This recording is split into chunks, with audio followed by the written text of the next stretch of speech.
What if I told you that everything you thought about taking things personally was absolutely wrong? And by the end of this video, you'll discover the one thing that's been stopping you from brushing off criticism. I invite you to stay with me because what I'm about to share could transform how you handle personal attacks forever. By the end of this video, you'll discover a hidden factor behind why we take things personally that might actually surprise you.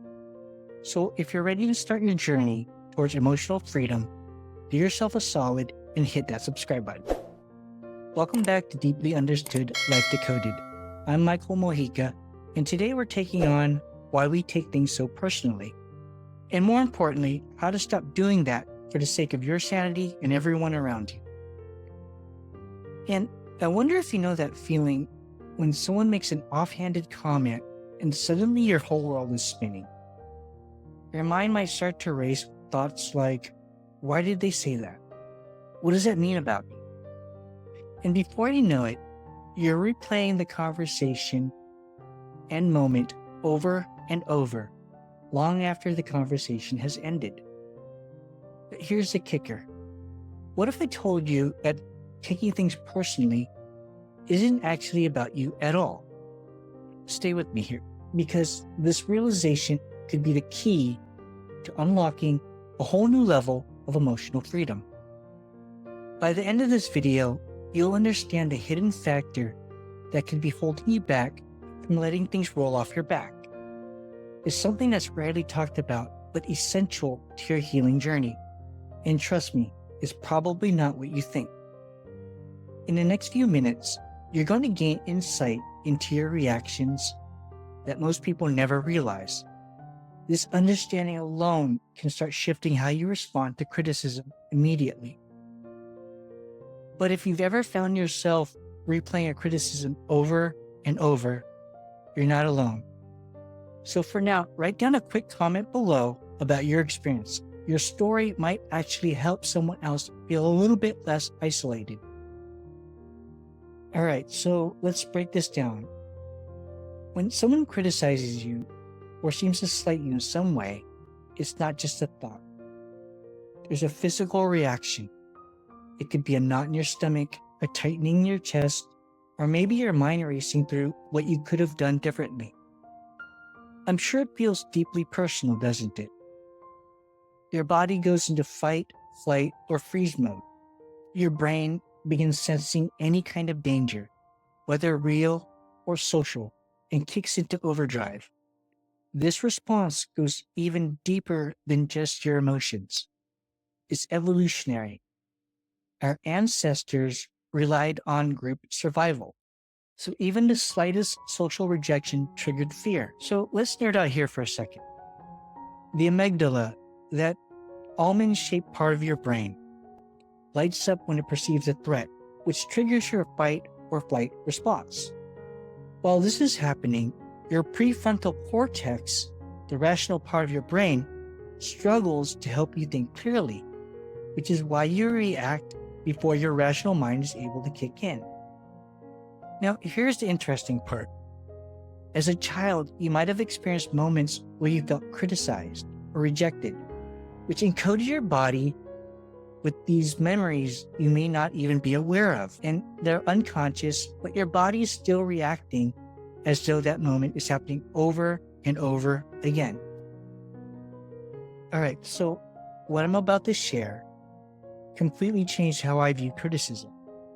So now get ready for a game-changing insight about your body's role in emotional reactions. The only way to truly heal is to feel those uncomfortable emotions, to actually let them exist without pushing them away. When you feel that tightening in your chest or that knot in your stomach, try not to resist. What I want you to do instead is to sit with it, breathe into it, and accept it as part of your experience. What we're talking about now is just the surface. There's a much deeper reason behind these reactions, and we'll uncover that soon. These instincts date back to when our survival depended on being accepted by the group. Even today, when someone challenges us, or makes us feel unseen, our brains react as if it's a survival issue. It's like our caveman brain saying, oh no, if the tribe doesn't want me here and I'm going to be left alone, I'm going to have to face the saber-toothed tigers by myself. If you can understand this evolutionary perspective, then it's a game changer. Real quick, if you're finding any value in these insights, give the video a thumbs up and it'll help others discover this content too. All right, so just when you think it's all about survival instincts, there's another layer that can completely change how you see this. And we'll get into that in just a moment. You see, our brains haven't quite caught up with the fact that most criticisms aren't life-threatening. For example, that snarky comment from your coworker. Well, your brain might be processing it the same way it would process a literal threat to your life. So no wonder we take things so personally. Understanding this evolutionary perspective gives you a powerful advantage. You're about to gain insight that most people never realize about their own reactions. This knowledge alone can start to shift how you respond to perceived slights. But here's the kicker. Just understanding this doesn't automatically make you immune to taking things personally. It's just a first step. The real magic happens when you start to rewire your brain's responses, and that's exactly what we're going to explore next. All right, so remember when I said there's a much deeper reason behind why we take things personally? Well, here it is.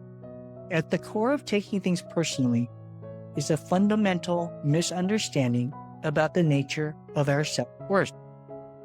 We've been conditioned to believe that our value is determined by external factors, what others think of us and how they treat us, or how we compare to them. But this belief is the root cause of our tendency to take things personally.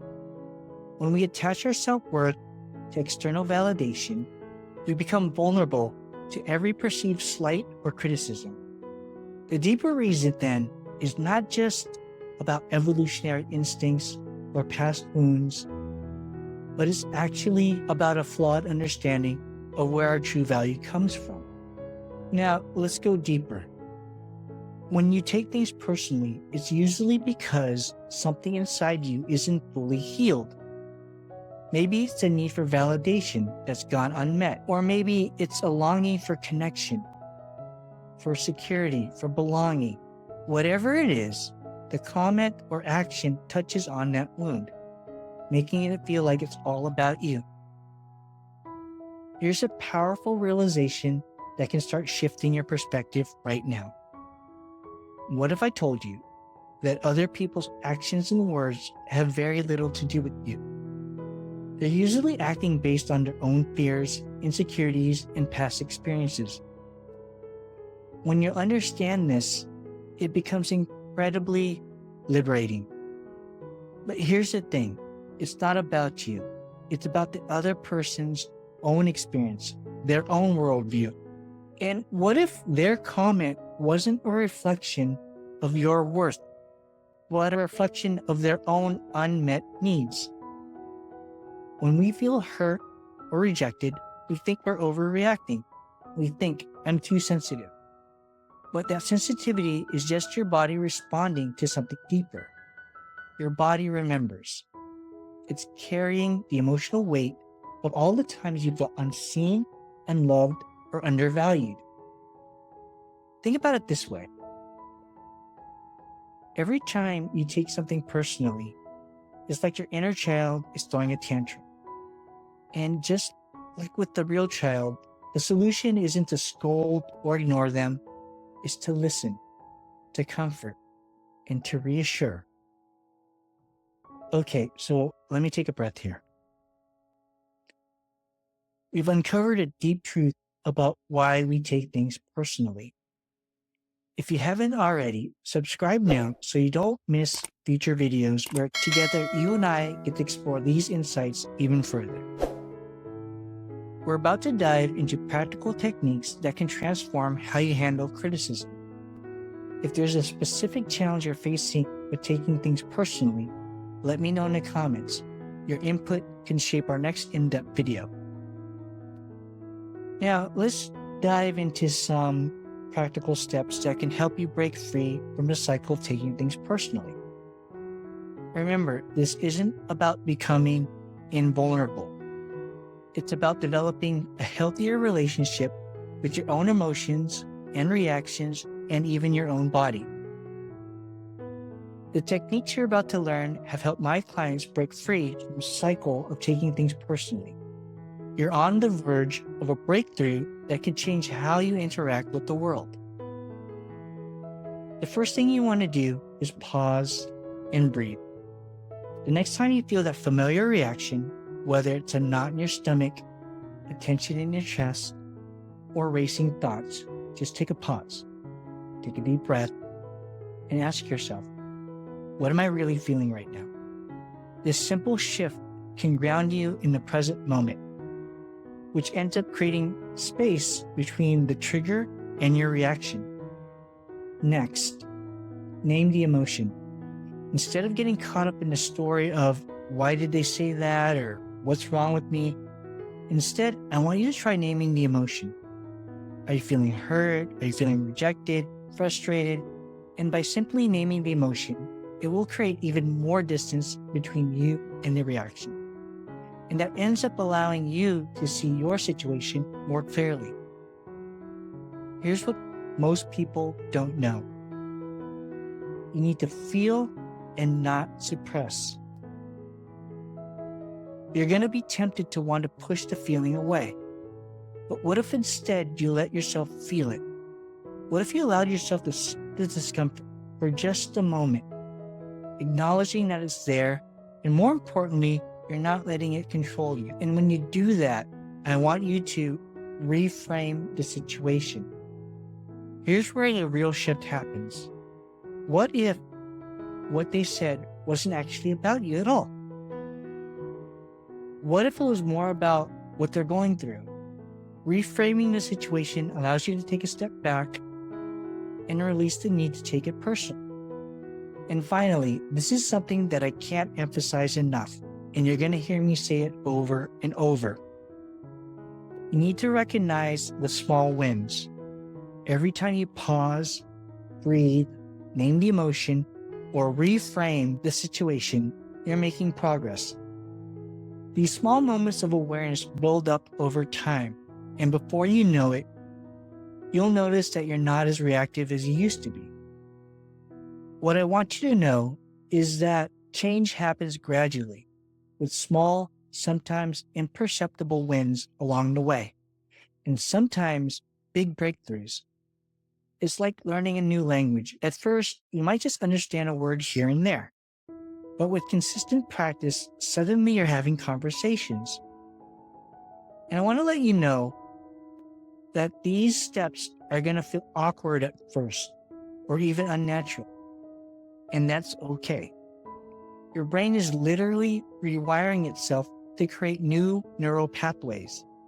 It's like you're carving a new path through a dense forest. Each time you practice these steps, you're making that path a little more clear, a little more easier to follow. You're not broken. You're not overreacting. Your brain and body are doing what they've been evolved to do.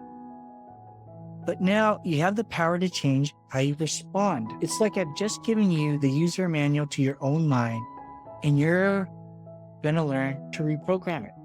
And think of it like learning to be left-handed. You've been right-handed your whole life, and at first it feels clumsy and unnatural. You might even feel frustrated and wondering if you'll ever get it right. But with each attempt, you're building a natural connection. It takes time for your nervous system to have enough repetition and consistency, but the change does come. All right, so here's the exciting truth. The more you practice not taking things personally, the easier it becomes. Your brain actually starts to rewire itself, creating new neural pathways that make emotional resilience your new default mode. So now that you've got these insights, here's the real kicker. This final shift could completely change how you navigate personal interactions. What if the real challenge was never about taking things personally? about developing a sense of self-worth that no external criticism could shake. Think about that. Imagine walking through life with an unshakable core of self-worth, not arrogance, not ego, but a quiet confidence that comes from truly knowing and accepting yourself. From this place, taking things personally becomes, well, less personal. You see, when you're secure in who you are, and other people's opinions and actions lose their power over you. It's not about becoming invulnerable. It's about becoming so grounded in your own self-worth that external validation or criticism doesn't define you. This journey of self-discovery and growth isn't always going to be easy. I promise you there's going to be setbacks. There will be days when you feel like you're going right back where you started. But remember, every step forward, no matter how small, is progress. And you're fully capable of making that progress. If you've had an aha moment during this video, I'd love to hear about it. Drop a comment sharing your biggest takeaway. Your insight might be exactly what someone else needs to hear. And as we wrap up, I want you to envision a future where you're no longer at the mercy of another person's words or actions. Imagine a sense of freedom, the peace that comes with true emotional resilience. This isn't just a distant goal, it's a reality you're stepping into right now, with every choice to not take things personally. As you know by now, this journey of not taking things personally is as much about how you treat yourself as it is about how you interpret others' actions. When you're cultivating a kinder, more compassionate relationship with yourself, you create a strong foundation that makes you less vulnerable to taking things personally. Until next time, this is Michael Mojica, reminding you that you're not just deeply understood, you're deeply valuable just as you are. Keep growing, keep learning, and remember, in the grand scheme of things, what we take personally doesn't matter. What matters is how we treat ourselves and others along the way. If this journey towards not taking things personally resonated with you, subscribe for more insights on emotional growth. Give this video a thumbs up if you found it helpful, and consider sharing it with someone you care about who might benefit from this message.